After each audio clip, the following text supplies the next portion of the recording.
apskritai yra toks terminas kaip rigidiškumas. Ne? Kai mes esam vienu momentu per daug pastoviai tokie patys. Per daug pastoviai teisūs teisingi, arba per daug pastoviai, kabutėse, nusišnekant.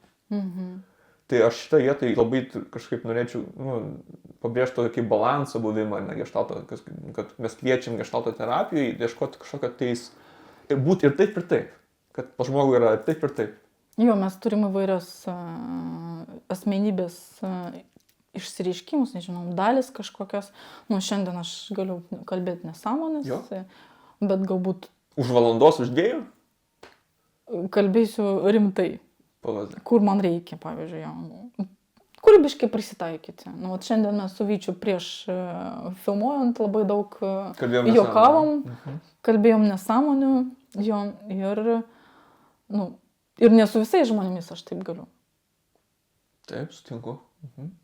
Aš irgi ne su visais galėčiau. Ir pasirenkam mes erdves ir žmonės, su kuriais galim